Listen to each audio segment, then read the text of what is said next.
Hello again. Today I'm gonna talk about two pieces of recent news, if you've been following them closely.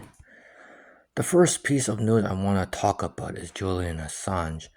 Now, if you've been following him for the past few years, he has been fighting extradition to the United States on charges of espionage.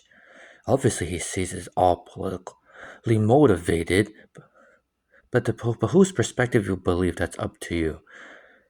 Anyway, he has launched a final appeal to avoid extradition to the United States, saying if he ends up being extradited, that he might get sent to a very harsh prison and solitary confinement, and that he might, be at risk of bodily harm. Anyway, the Australian government at the same time is trying very hard to ask to return him back to Australia as well. But overall, this mess has all started because Sweden charged him with sexual assault, and that's why he ended up hiding in Ecuador's embassy in the United Kingdom for the past few years, combined together with this espionage case from the United States.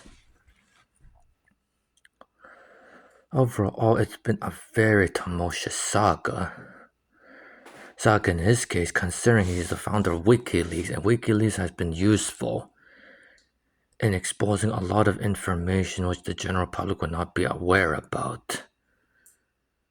In this case, it's the fact that WikiLeaks exposed what happened in Iraq and Afghanistan, which the United States state that should not have happened, while he and his supporters claiming that the public should know about what happened, which is why all the information got leaked on WikiLeaks.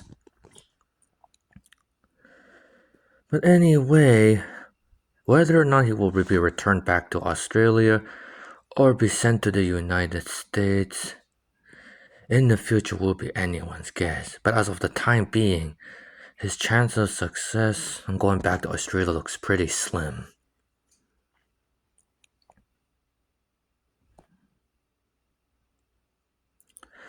Now, the second piece of news I want to talk about concerns St. Michael Hospital in Ontario. Now, again, if you followed that for the past few years, it concerns the fact that it is a procurement scandal on raising a lot of money, up to $300 million, but for whatever reason ended up being delayed construction. What's more, two former officials have been charged with fraud, a former administration official and a former construction official. Both, of course, deny wrongdoing and will soon face a trial. What's more, it's been revealed years ago that the Ontario Provincial Police was investigating the case, but then a branch of the Government Infrastructure Ontario say they will take over, which basically translates to they will cover up the scandal.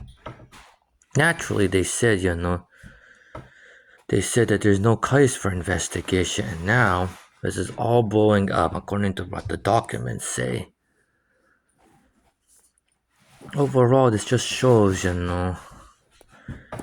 how so much money is so easily spent on some various projects, including construction, and how easily this all leads to accusations of corruption.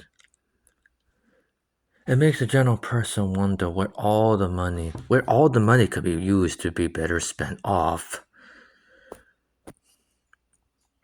As a result, it's harder, to take trust in it.